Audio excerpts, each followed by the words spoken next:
Welcome to the 1 Hour Intern. I'm your host, Will Brigger. Today, I'm lucky enough to sit down with NBA legend Steve Kerr. Steve truly is one of the greats. His career in the NBA has spanned just over 3 decades, and he's been an integral part of 2 of the most infamous dynasties to date. Aside from an impressive athletic career, Steve's personal journey through life is captivating and demonstrates how he's able to ascend the pinnacle of the sport. Steve, thank you so much for being here today. Thanks for having me, Will. So obviously you've had a very long career in the NBA.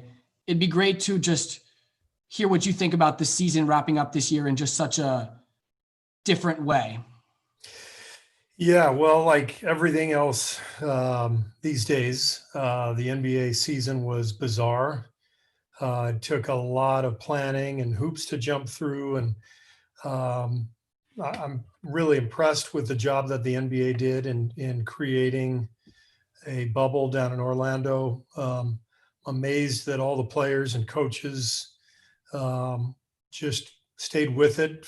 Some of the teams were there for over 3 months, away from their families, away from their homes.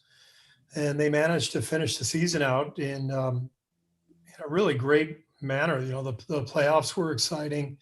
Finals were great. The Lakers were worthy champions, and all during a time when there's a global pandemic, and the sport had been shut down for several months. So I think the NBA deserves a lot of credit for figuring out how to get it done and finishing up the year. During this incredible bubble season, there was a large social justice movement that went on throughout the players, and you as a coach and a player have taken advantage of your platform to, share your opinion and voice the words of the marginalized. Can you talk about what you thought about the social justice movement by the players? Yeah, I thought it was really appropriate. I think the players these days understand more than ever the platform that they have, and they're using that platform, not just social media, but just the power of their visibility and their fame, and they're trying to use it for good. And I think that what's really powerful is that the league as a whole really supports the players and coaches, and so it's been a collaboration. And I think a big part of the bubble and getting the league started back up, it came at the same time as the social justice movement really kicked into gear, and I thought the players in the league did an excellent job of really trying to carry the torch. And what have you talked about with your team with regards to this movement and making sure everyone utilizes their platform to make appropriate change? Well, we invite a lot of guest speakers to come in to talk about what's happening in the world. We really encourage our guys to use their voices. We've talked about the importance of voting. Generally, what I do as a coach is I try to inspire conversation. I never feel like I'm sort of dictating anything. I just want the players to, have a voice and to have a space to really think and discuss and to heal in many cases when there's pain involved. And that's the beauty of being part of a team and being on a coaching staff, is that, it's a very intimate setting, and you can take the time to do these kinds of things. So something that I think is very important. Yeah, of course. So now to the storyline of the interview. Aside from your illustrious career you've held on and off the court, one of the most fascinating aspects about your life and your success is your unusual upbringing, globetrotting the world. As a kid, when you were bouncing around from place to place, what was life like for you?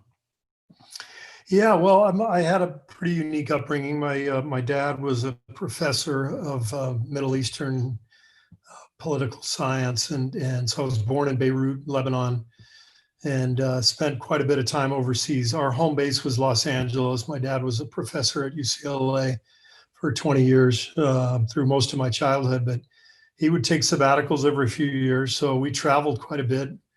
Lived in Cairo, Egypt for 3 years, lived in Tunisia, France, and of course, Los Angeles as well. So we really saw a lot of the world. I had three siblings, and we were able to see the world and discuss the world every night at the dinner table. And I didn't realize at the time, but it was really the best education I could have received as a young kid.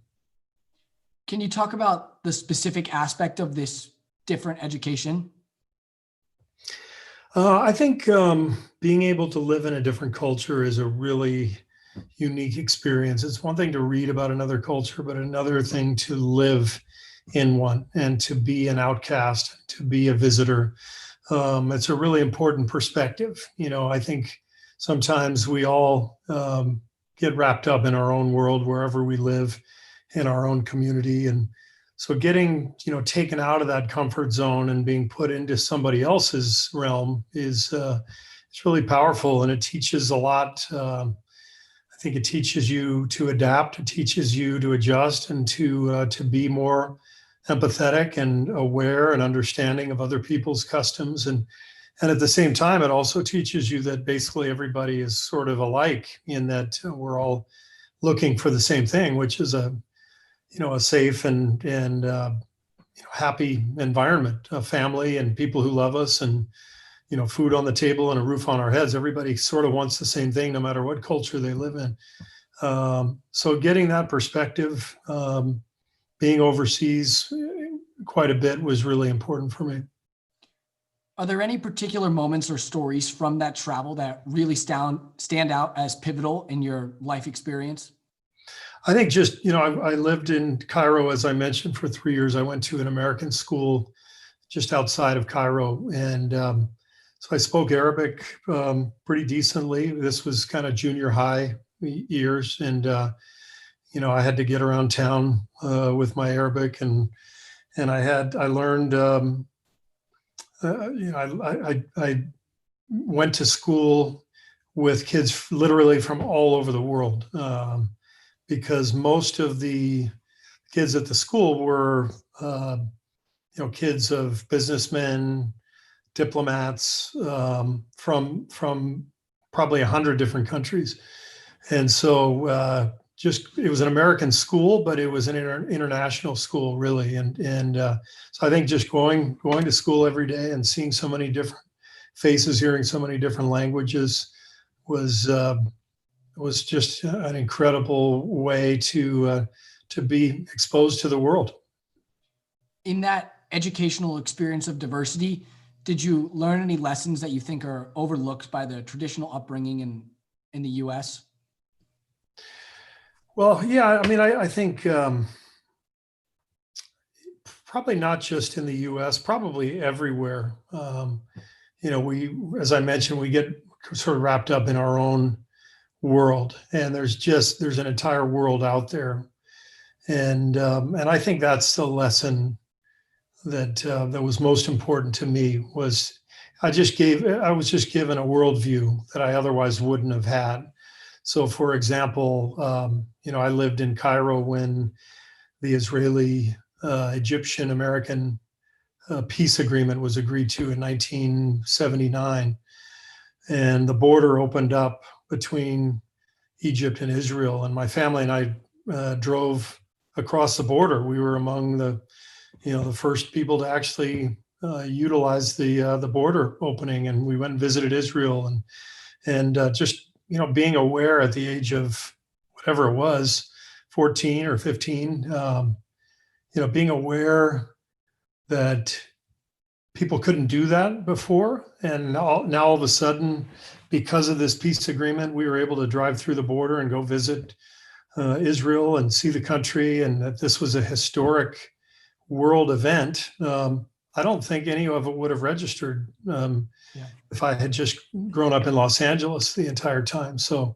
and I remember the trip well. We swam in the Suez Canal with all these huge ships gliding by, going through the canal. And I remember visiting Tel Aviv and Jerusalem and staying at friends' homes in Israel. And it was pretty eye-opening for a teenager. Yeah. For people who don't have the ability to travel like this, or even people during the pandemic where no one can travel, Mm-hmm. Do you have any recommendations of getting world perspective like this? Reading, I think, it's reading is your ticket to the world, and in some ways, reading has become secondary because of the number of options at our fingertips. There's just so much amazing stuff to watch on TV, documentaries, so many different channels, um, so many interesting things to watch. And I think there's a lot of great stuff there too. But I think there's something about reading a book, whether it's a novel or nonfiction, reading about a different country and a different world is crucial, and it can inspire, and it can really open up doors for people, and then hopefully inspire them to travel later on in their life when they're capable of doing so. Yeah, of course. Now let's talk about your relationship with your family. As you mentioned, you have three siblings. Your father was a professor of Middle Eastern studies. What were the values that were passed on to you and your siblings? Well, we were a pretty academic family. I was kind of the black sheep. I was into sports from the time I was old enough to walk. I think I just wanted to have a ball in my hands, and so I'd come home from school every day, shoot baskets in my driveway. We had a hoop on the garage, on top of the garage, and I'd come home and shoot, and I'd play whatever sport was in season. And I was obsessed. I was obsessed with sports. But my family really valued academics. My siblings have all gone on to become very accomplished academics, a couple of PhDs, and my younger brother has his MBA, and so I'm actually the least educated of the group. But I took a different path going into the sports world. But my parents were great. They were very supportive of my athletic endeavors as long as I was doing my homework, and I was lucky to live in a household that was so supportive and provided everything that I needed. You said that you were an outcast in different countries, but what was it like to be not necessarily an outcast, but kind of different than the rest of your siblings? Yeah, it didn't feel that strange, because my parents supported what I was doing, and my older brother loved sports too. So the two of us, played basketball together in the driveway and went to Dodger games and UCLA games, and so we shared a love for sports. My dad as well. So I never felt like an outcast in my own family. It was more just that that was the route that I took, the sports route, and everybody supported it, and we all kind of did our own things, and we were encouraged to do so. Were there any stories where your parents taught you any other really important values that helped you and you kept throughout the rest of your life? I just think it more than anything, like good parents do, it was the consistency of the daily messaging, and there wasn't sort of one story that stands out for me. It was just, every day was very consistent. It was unconditional love, but also pretty strict guidelines. We weren't allowed to watch TV during the school week. We had to, we all had dinner together, Monday through Thursday, every school night, or Sunday through Thursday. We had family dinners, and we all had chores, and we all had to help with everything that was going on. And if we did something as a family, we were expected to be there. And I didn't always like it, but it was consistent. And I think the consistency of that kind of parenting was really important for all of us, because it gave us the foundation that we needed to build our lives. Yeah, of course. Were there any moments of failure when you didn't uphold your parents' standards or their strict guidelines? Yeah, there were, like all kids, there were plenty of moments of failure. I remember I stole a candy bar in second grade. I was walking home from elementary school, and there was this pharmacy, little family-owned pharmacy on the corner, and I remember walking in, and I didn't have any money, and I really wanted this candy bar, and I thought I slyly got away with it and took it and walked out the door and walked about 10 feet, and the owner of the store grabbed my shoulder and busted me. And I was terrified when I got home. My parents had already gotten the phone call from the local pharmacists alerting them of what happened. And, when you're 10 years old or whatever I was, 8 years old, that stuff's terrifying, but stuff like that, as a kid, you make mistakes and you gotta learn from it. And then, as parents, my parents always made sure they taught us the value of right versus wrong and making good decisions and that sort of stuff. I got in my fair share of trouble. Nothing major. I wasn't ever arrested, but typical teenage stuff, underage drinking, that kind of stuff, and my parents found out and weren't thrilled about it. And but you live and you learn, and everybody moves forward, and so kind of the usual stuff. Yeah. Prior to turning 17, what was the biggest struggle that you had faced as a kid, if any?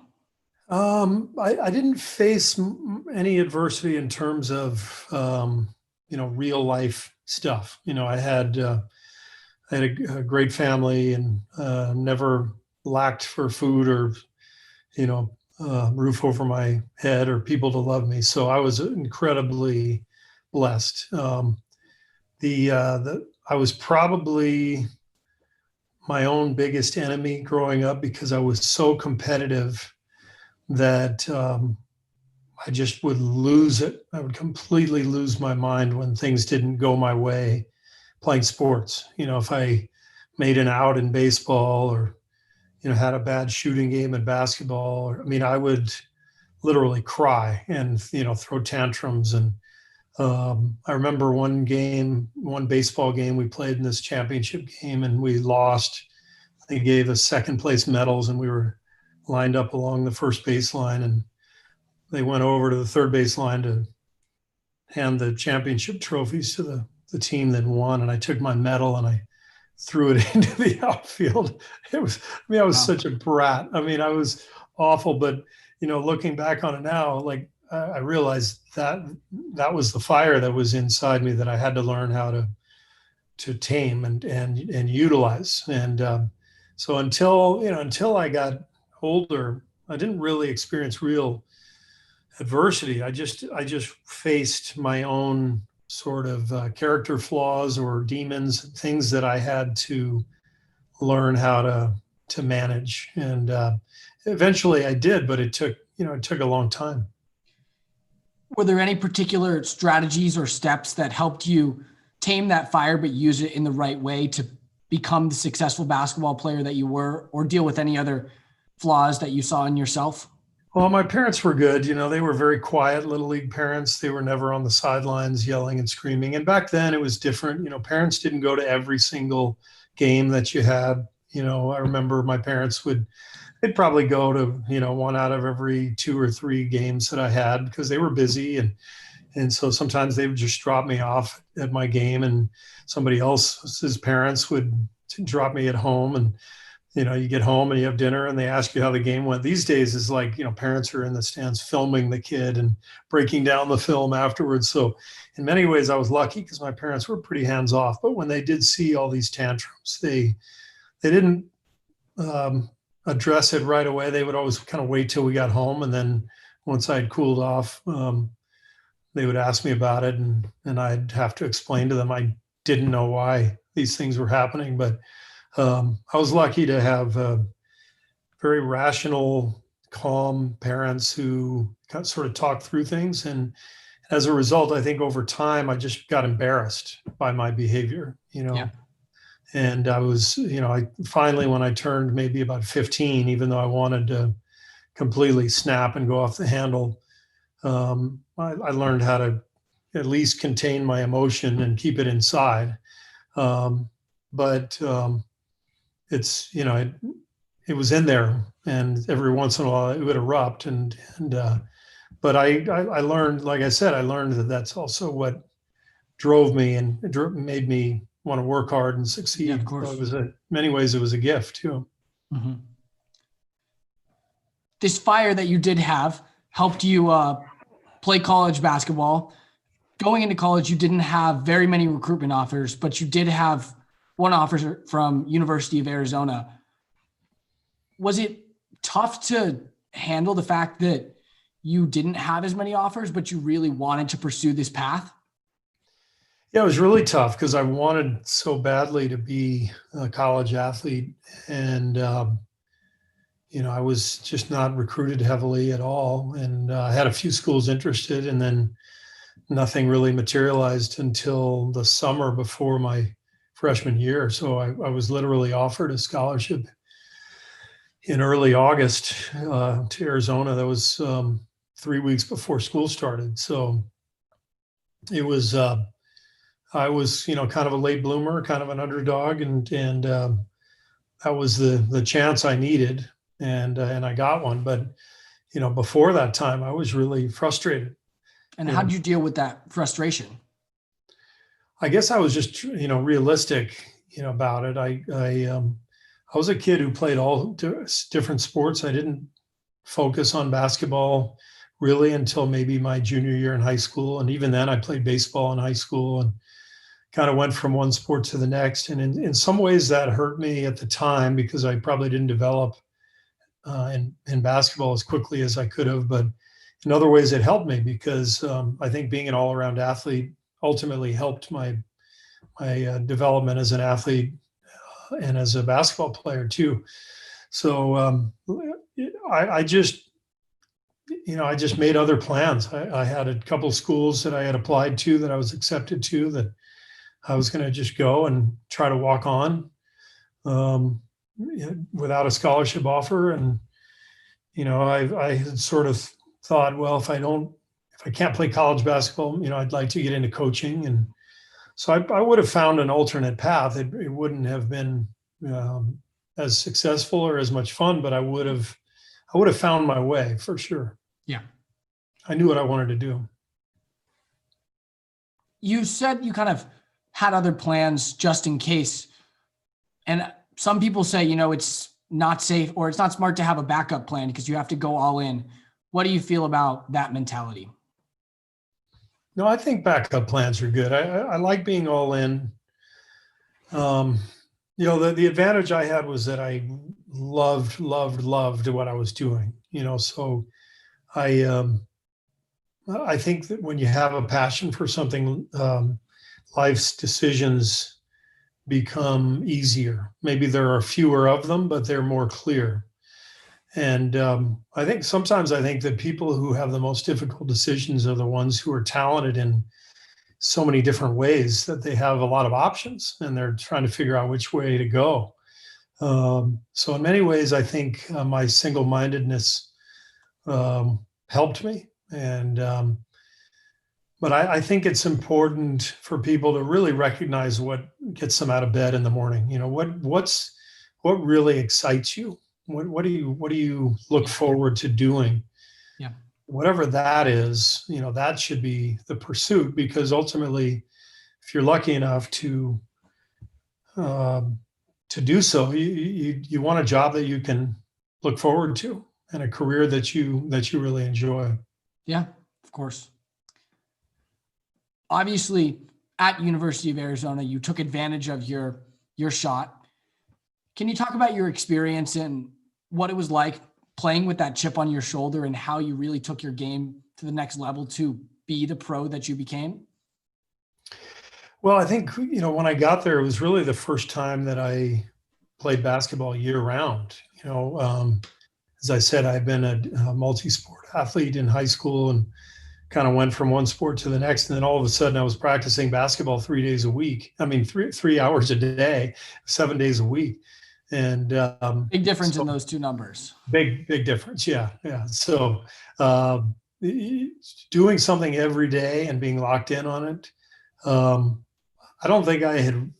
I don't think I realized until then how much growth I had ahead of me, how much room for improvement there was, and so my freshman year was pretty intimidating, going against athletes who were bigger, stronger, faster than I was. But the work started to pay off. And, maybe halfway through my freshman year, I started to realize, oh my God, I might be able to do this. Like, I'm getting better. And from that point on, I every day I would work, whether it was preseason, mid-season, postseason, off-season, I was practicing and working every single day. And so my improvement took on a much steeper curve. And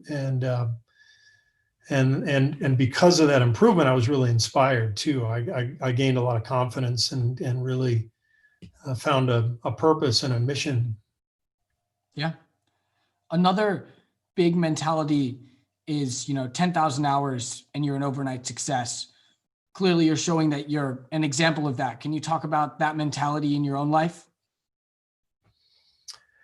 Yeah, I mean, I think I've read all about the 10,000 hour rule, and I think I believe in it. I think practice is there's no substitute for it, but practicing with a purpose is really important. It's I think the key might not be the number of hours. It might be the intensity of the practice within those hours. And for sure, I ended up playing in the NBA for 15 years, and I was in college for 5 years because of an injury. So, over 20 years of basketball, that's a lot of hours.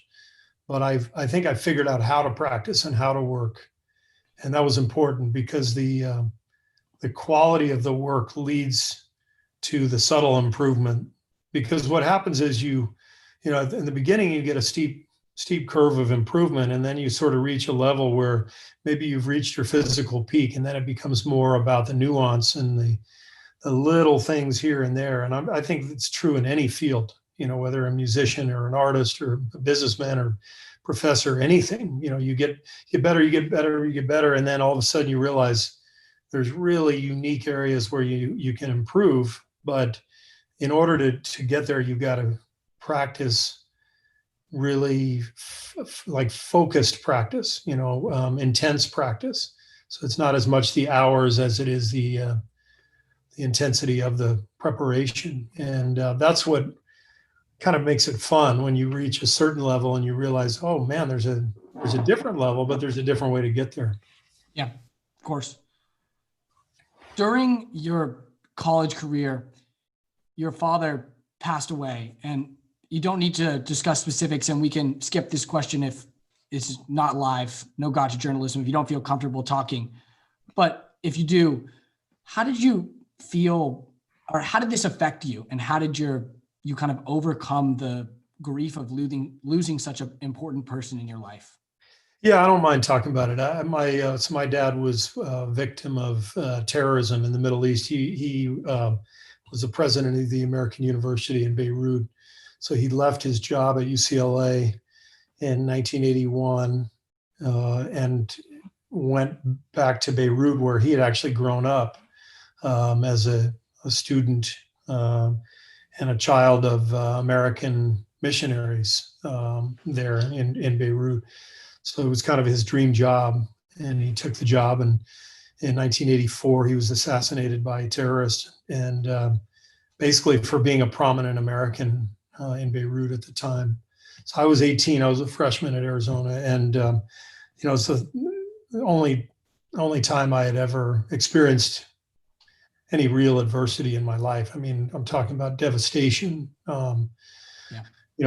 Adversity is all relative, right? Not having a college scholarship is one thing, but the trauma of having your father murdered is a totally different deal. And so that was, my world was shattered, and obviously that of my family, my siblings, my mom. And so you don't really prepare for anything like that.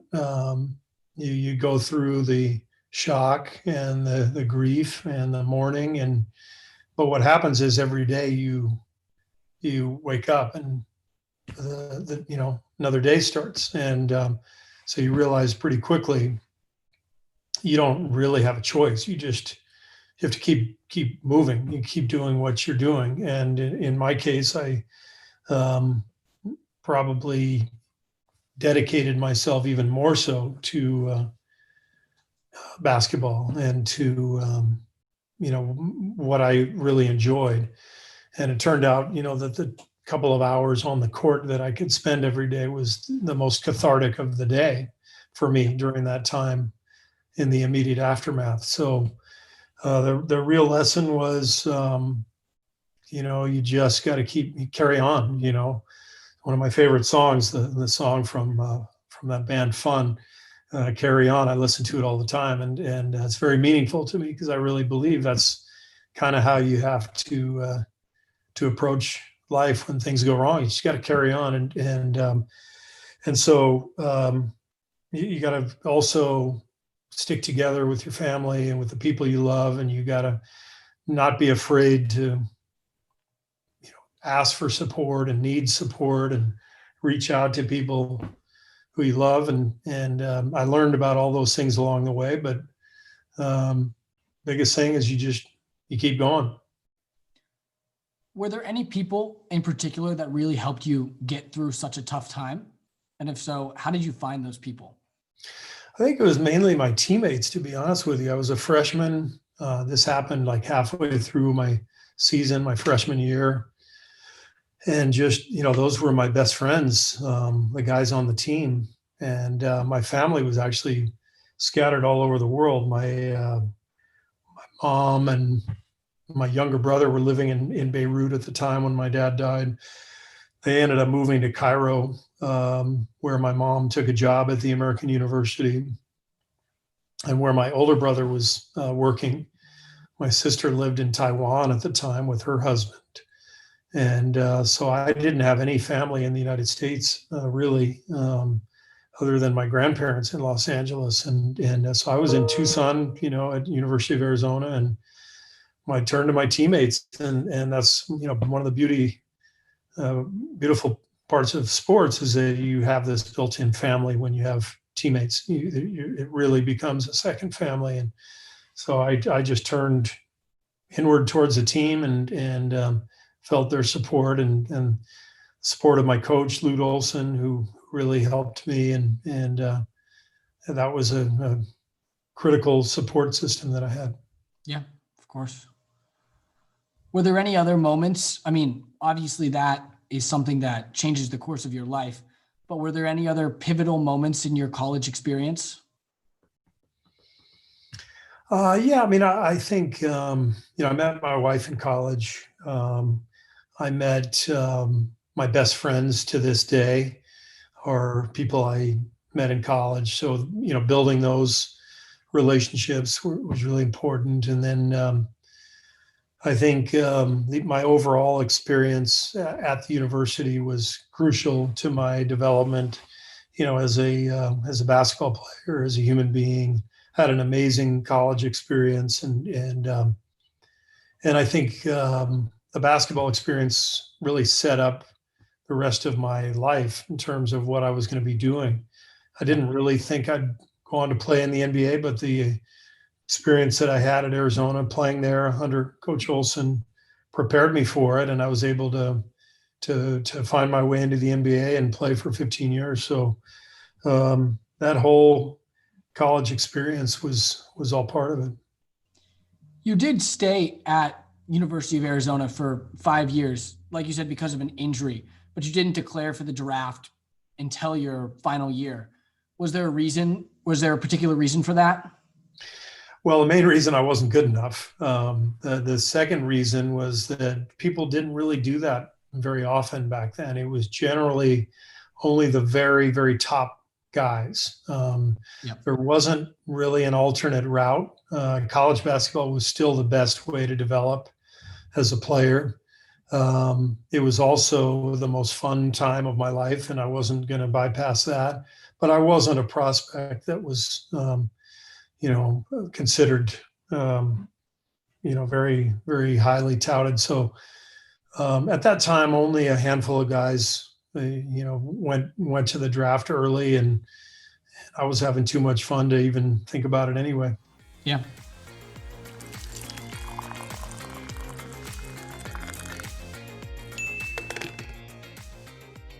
that kind of is a perfect segue into the coffee break. So is there a particular story that stands out to you as a time where you were totally embarrassed, or just a funny story from any period in your life? Well, there's plenty of embarrassment, lots of embarrassment. I mean, to me, the most miserable time of my life was probably seventh, eighth grade. Wake up one morning, look in the mirror, and it's like pepperoni pizza had just developed on my face. I'm like, what the hell just happened, right? And you're like 13 years old, whatever it is, and you go to school and everybody's staring at you like, dude, you just eat a whole chocolate cake, you're already like awkward, and it's a tough time anyway. And so I remember going to junior high, just like feeling like, what the hell's going on right now? I'm so embarrassed. I got all these zits all over my face, and I'm like struggling through the day. And I swear to God, I'm on campus, walking through campus, and a bird shits, I'm not kidding, right onto my head. You want to talk about the low point of someone's life? 13 years old, major acne breakout, and a seagull takes a shit on your head at school. That's about as low as it gets. So isn't that supposed to be good luck? Doesn't that mean that the acne's going to go away tomorrow? It did go away. It took about 8 years, unfortunately, but maybe that was, sort of delayed good luck. But I tell that story because my life got way better, as I got older. And, it's funny, like, some kids have like a relatively breezy time through high school, and feel pretty good about everything, and have a smooth ride. A lot of kids don't, and so I think a lot of people maybe assume, since I, played basketball in the NBA, that I had an easy time growing up, and I had an easy life, but I didn't have an easy time. I was an awkward kid, and I was not BMOC, and I had a lot of angst and anxiety and doubt, and sort of, I was very self-conscious, and I think that's far more common than not, right? And so I think the reason I want to tell that story is that for anybody who's feeling that way, it gets better. It gets better. After your high school experience and dealing with all that angst and, things that every high schooler goes through, did you have any strategies or just ways to really get past it that helped you? Well, I started out with Oxy 5. Put it on this bit. That was my first strategy.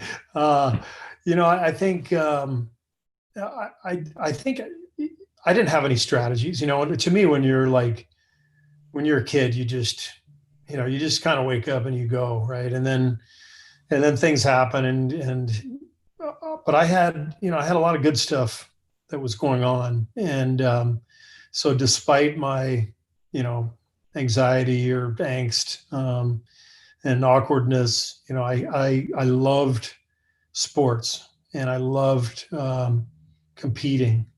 And so I really threw myself into sports every day. And because I was so obsessed, I think it just sort of carried me through, the difficult time. And I think that's what a lot of people do, is they find what they're really passionate about, music, drama, writing, reading, whatever it is. And for me, it was sports. I just dove in head first, and that really, carried me through. Yeah. So before we move back to the chronological order of the interview, I'll ask you one more coffee break question. Yeah. Right now, you hold the 3-point shooting percentage in the league, and two of your star players are arguably some of the best 3-point shooters, or the best 3-point shooters of all time. How do you feel about your players coming close and potentially beating your percentage? It's an interesting dynamic, because Steph and Clay are Hall of Fame players, and I was a role player. And so, when I played, people didn't shoot 3-pointers that often. So I was very selective. I would just shoot a couple of them every game, and I was always wide open when I shot them. I wasn't really good enough to shoot them off the dribble or with somebody all over me guarding me.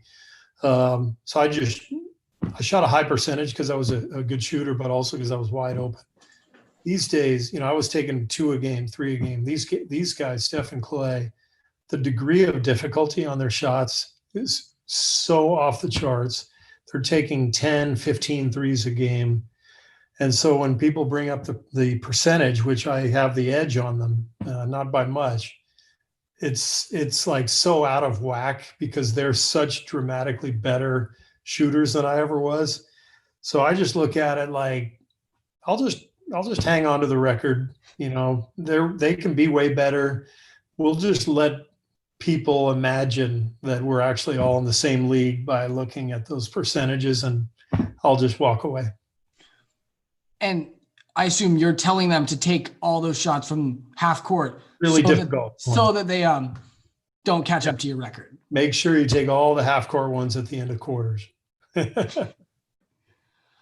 So now to your NBA career. You were drafted by the Phoenix Suns in 1998, and then you kind of bounce around in the beginning of your career and at the end of your career. You bounced around from different teams. You played on the Suns, you played on the Magic, you played on the Spurs and the Trailblazers. What was it like to be bouncing around and not being in one place? I think that's the one of the challenges to being in the NBA, especially once you have a family. When you have a family and you have kids and you get traded, it can be pretty rough. You have to decide whether you're going to uproot your family and move to a new city or go on your own, which is not a whole lot of fun because you miss your family, you miss your kids, and so that's one of the things I talk to our players about a lot is the perspective of being an NBA player. When I tell our guys is we don't really get paid to play basketball. We get paid where we really earn our money is we get hurt, we get cut, we get traded, we get booed. We have to retire at a very young age compared to most people. We have to find a second career. Those are the downsides to being a professional basketball player. The upsides are obvious. It's an incredibly exciting profession and challenging, and to compete against the best players in the world is amazing. And so you have to accept all that as part of the bargain. That's part of the deal. And that's why you make a lot of money, because people are just fascinated with it. And there's all these revenue streams that come in. And so you kind of have to accept all the adversity that comes and embrace the life and the opportunities you get, and save your money, put your money away, and you can really set up, your whole life beyond that. What lessons from facing that adversity do you think become relevant outside of the NBA that might have an influence to my listeners? Well, I think there's a lot that can go wrong if you're an NBA player. I know for me, I was cut a couple times, traded several times. I think probably what felt the worst to me was actually failing in a game, that felt important, letting people down, letting myself down, letting my teammates down, letting fans down, and that feeling of being a failure, even when you're being in the bigger picture successful, it's still there, so I think for your listeners, I think, the success and the failure stuff stays with you forever, no matter where you are, no matter how far you get. Even a guy like Steph Curry, who has won championships and won MVPs and has made all the money in the world, when he has a lousy game and we lose, he he feels like a failure, and that's what drives him. And he comes back and he puts in this incredible amount of work the next day and the day after that.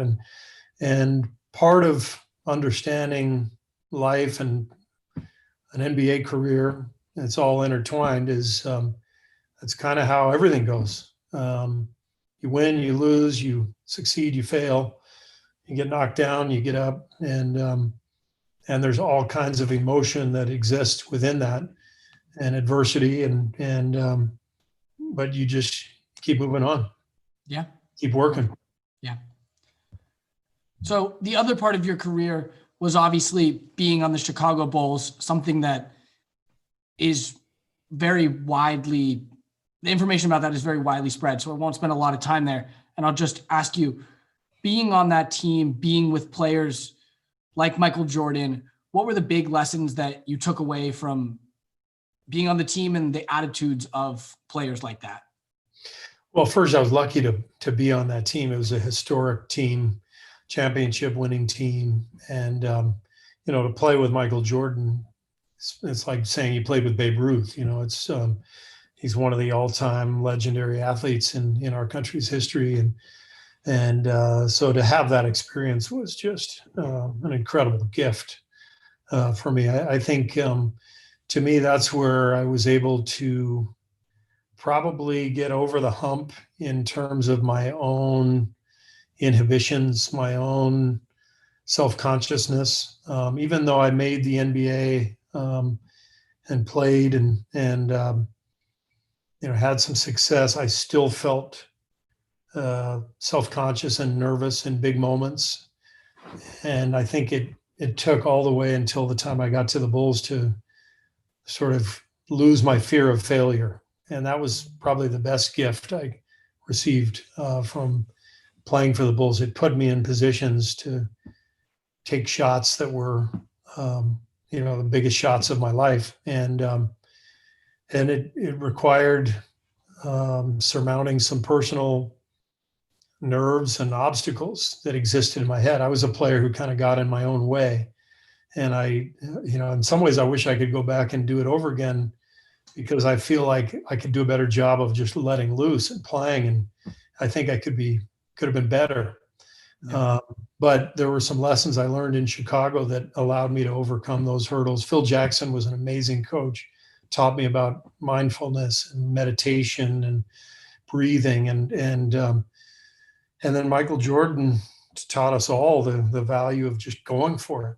He failed all the time, but just nobody remembers the shots he missed. So, the lesson I learned was you got to go for it. Yeah. And accept failure, because nobody succeeds every time. But if you go for it, and you get out of your own way, you're going to have some success too. And that's I think the real value, the real accomplishment is going for it and letting it all loose, letting it out and putting yourself out there. And that's, there's something really powerful about that. That mentality is a super hard mentality to grasp. And as a player, as a coach, and as a person, how have you been able to channel that mentality, but also make sure the people around you and your players have that mentality? I think, I think it's important to have perspective.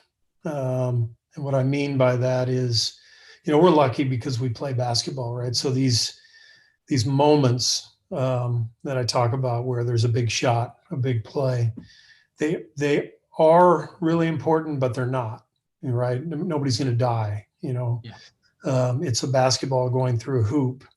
Now, if it goes in, there's millions of fans who are really excited, and the personal achievement is really important, and from those perspectives, it's crucial.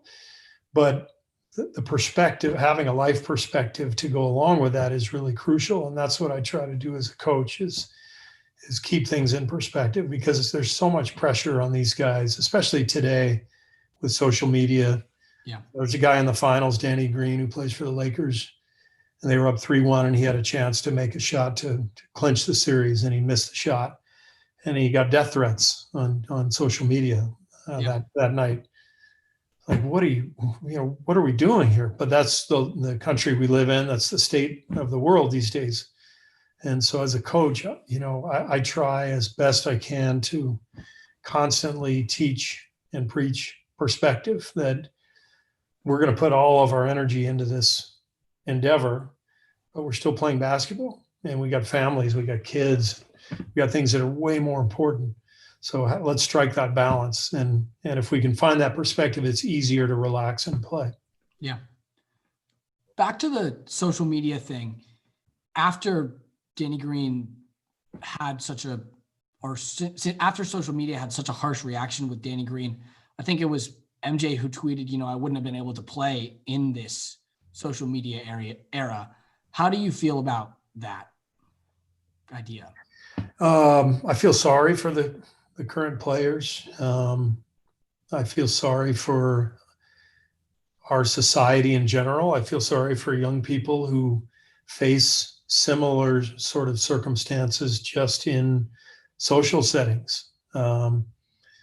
Growing up with all this social pressure. I mean, it was bad enough as a 13-year-old with acne getting shit on by birds. You throw social media into that, somebody has a video of that. Look at Kerr got hit by birds. It's like, I don't know how I would have dealt with that. Right.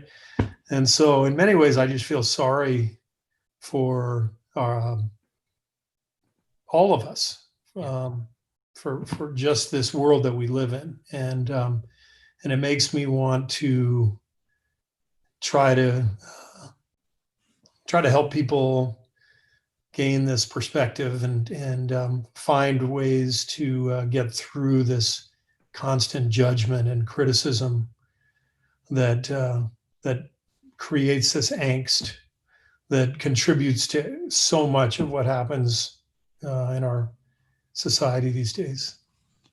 And have you found any ways or any advice to give to players or people in your life to get through that? Well, I think social media breaks are really good. I find that the people I know who are not on social media at all tend to be happier. I think nature, getting outside and being in fresh air and putting the phone down is crucial. I think I find I'm a happier person when I'm engrossed in a book every night. I don't exactly practice what I preach all the time. I'm on Twitter and I'm really engaged with this election, and I'm tweeting articles that I read, and I get wrapped up in, the politics. And so, I'm a victim of this too, and a perpetrator. But I find that when I get into a good book and I read before bed instead of staring at Twitter, I sleep better. I wake up feeling better. I'm just in a better mood, and yet it's still pretty addictive to pick up that phone the next morning and start looking for news and scrolling, and it's a bizarre world, and we're all sort of trapped in it, and we all have to kind of navigate our way out. But I think there are natural ways out. The ones that I just mentioned are really the ones I try to focus on. Yeah. So my next question is, after your basketball career, you had a lot of pivotal changes in your life, deciding to retire, then becoming a broadcaster, deciding to be the manager or being asked to be the GM of the Suns, then stepping down, going back to broadcasting, and then, taking the offer to be the coach of the Warriors. How did you know it was time for the change, and how did you deal with each change? Well, I was really lucky. I got right into broadcasting as soon as I retired from playing. It was 2003. I was with the Spurs. We won the championship, and I was 37. My body was kind of breaking down. I was ready for a change, and Turner Sports offered me this gig as a color commentator, and I jumped at it. And it was they were some of the best years of my life. I did it for 4 years. It was working one night a week, every Thursday night. I was doing a game somewhere across the country, and was home, after the travel involved. I was home 5 days a week with my kids who were young. It was an incredible time in my life. And but after 4 years, I got a little bit anxious and competitive, and had a chance to become the general manager of the Phoenix Suns. And I took the job and did it for 3 years. It wasn't a job that I loved. Realized that I really was longing to coach, that was going to be my ultimate dream job. So I left Phoenix after my contract was up 3 years in, and went back to TV and got another job in broadcasting back at Turner, and did that for 4 more years. And so I loved TV. I loved working in basketball, and it kept me engaged in the NBA and kept my relationships strong. And it allowed me to watch my kids graduate from high school. But during those last few years of television, that's when I was really zeroing in on coaching. So I spent a lot of time researching, visiting coaches, putting down plans, building a video base of plays that I wanted to run, putting my thoughts on paper, so that I would be prepared for the time that got a job interview. And that ultimately happened in 2014, when the Warriors called me and interviewed me for their opening. Yeah. With that opportunity, you built a championship team. The team was already good, but you took it to the next level. And now, after an off year, this was kind of a rebuilding year. You're coming back. What's it like to rebuild a team? What goes into it for you? Well, it's really fun. I mean, when we got here in 2014, we already had a really good team, and we just wanted to take the next step. And the team, obviously, really flourished. We had a group of guys who were ready to become stars. Steph, Clay, Draymond Green. They were all very young, but emerging. And my timing was perfect taking this job, because the team was already on really solid ground and had a great foundation. And the job was really about helping them grow and get to the next step, which we did, and had a great run. But now, coming off this worst record in the league season during the pandemic, it's a real challenge to try to rebuild the team. So the whole focus is on really kind of starting over in a lot of ways, rebuilding through fundamentals and the basics, and making sure our culture is strong, meaning what our players feel when they come into the building every day. Are they being productive? Are they seeing a good structure of work and productivity? And are we providing them with the right instruction and the best instruction? And are we trying to generate the best chemistry we can? All those things factor into coaching. And in a lot of ways, it's a lot of fun. It's a new challenge. You said you are rebuilding this year, but still the NBA has you ranked as in sixth place for contention of the championship next year. Is there anything that we can expect from, or that NBA fans or Warriors fans can expect from you in these coming months? Any big changes, anything that you're willing to share that people can expect? Well, I think the expectations are high because Steph and Clay are coming back from injury, and obviously those guys are such great players that with their talent comes high expectations. So when you combine them with Draymond Green and Andrew Wiggins, we got four really good players. I mean, really three all-star level players, and another guy, Andrew, who was the number one pick in the draft, who we think can be really good for us. The challenge is going to be bringing the young guys who all played last year into more support roles or from support roles into bigger roles. Our last team that won championships was so deep. We had veteran players like Andre Iguodala and Sean Livingston, and David West, and Zaza Pachulia, these guys who were fantastic players. We don't have that kind of depth and veteran experience.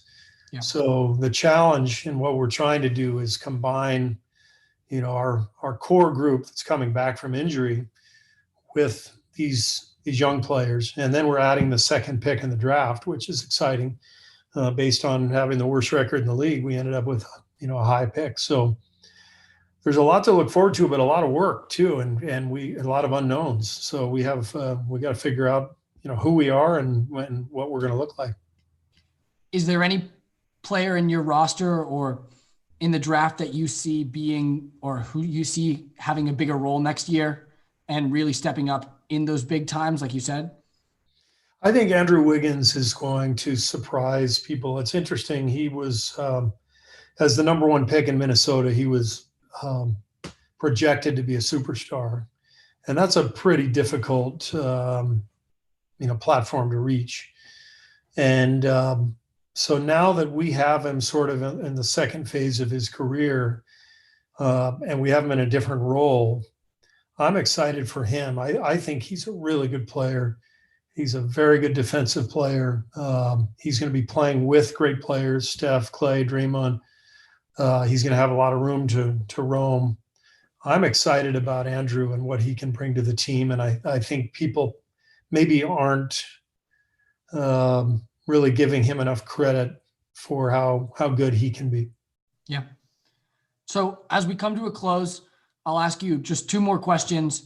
The first is, after you've reached this pinnacle of success, being an NBA legend, how do you define success now? I think success now is utilizing all of the knowledge that I've gained over the years and trying to share it with the people in my world. And that means collaborating with my players and coaches and management, and trying to build the Warriors back up again. And so success to me is, ideally it'll show up in our record. In basketball, you got to win. Wins and losses is everything. So people will tell us from the outside if we're having success or not. That's the game we play is on the scoreboard.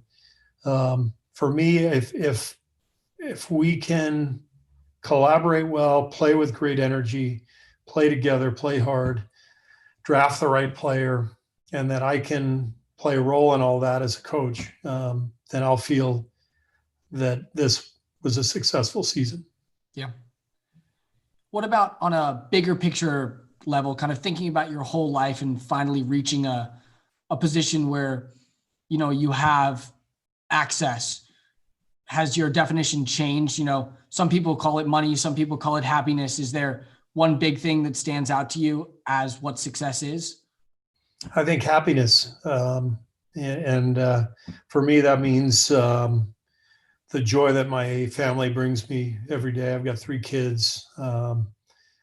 All 3 have significant others that are a big part of our family. And we love the family that we've built. We love the life that we lead. I'm really lucky to have the career that I do. But if my career ends sometimes or sometime soon or in the near future or in the distant future, whenever it is, my success and my joy and my happiness in life will still come from my family around me. And so I've been really, really blessed. And in that regard, I feel successful no matter what. Yeah. Well, Steve, thank you for everything. Before you go, I'll ask you the last question, the last segment, which is the PowerPoints.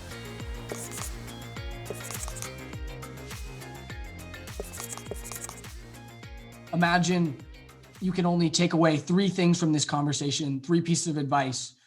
What would you share? Advice for your listeners? Yeah, 3 big pieces of advice from your life. I think, Phil Jackson was a great coach for me. And he was very into Buddhism and Zen. And so he had this saying, and I wish I could quote it exactly, but the saying was basically, treat every day like the fate of the world depends on it, with full awareness that no matter what you do, most of the world is not even going to notice. And I love that quote because it's a good reminder that to live your life with passion and effort and energy and get something out of every single day with a goal in mind, but then keep things in perspective. We're one of 8 billion people on this planet. I don't know how many billion people are on the planet now. I don't know. 7 billion. Do you know how many? 7 billion point something. Whatever it is, right? So we all get wrapped up in our own life to the extent where sometimes we think we're the center of the universe. We're not, right? We're one of 7, 8 billion. But it's possible to treat your life with a purpose and a mission that gives you great joy and gives you sort of a pattern that you can wake up and look forward to, and a structure that gives you consistency in your life, that keeps you on a really good path. And you can do that and achieve great things and achieve your goals. But it's really crucial to keep that perspective, because if you don't achieve great things and achieve your goals, it's still okay. There's still 8 billion people out there who don't care whether you achieve your goals or not. And ultimately, what's really, really important is, do you enjoy the day? Do you wake up every day and look forward to the people you're going to be around, to whatever endeavor you're taking up? That's what's important. If you're successful, great. But if you have something that's pushing you and guiding you, and people you love, and you're enjoying that process, that's internal success, and that's self-satisfaction, Yeah. which is way more important than what anybody is going to tweet about you or write on social media. That stuff, even though it feels crucial, it doesn't matter. It's what matters is what's in your heart and what's in your your own world every single day. And so does that make sense? Yeah, 100%. Finding that passion, going for it, and then keeping perspective that we're one of 8 billion. Yeah. There's all kinds of other stuff going on. Don't get too wrapped up in all that. Steve, thank you so much for everything.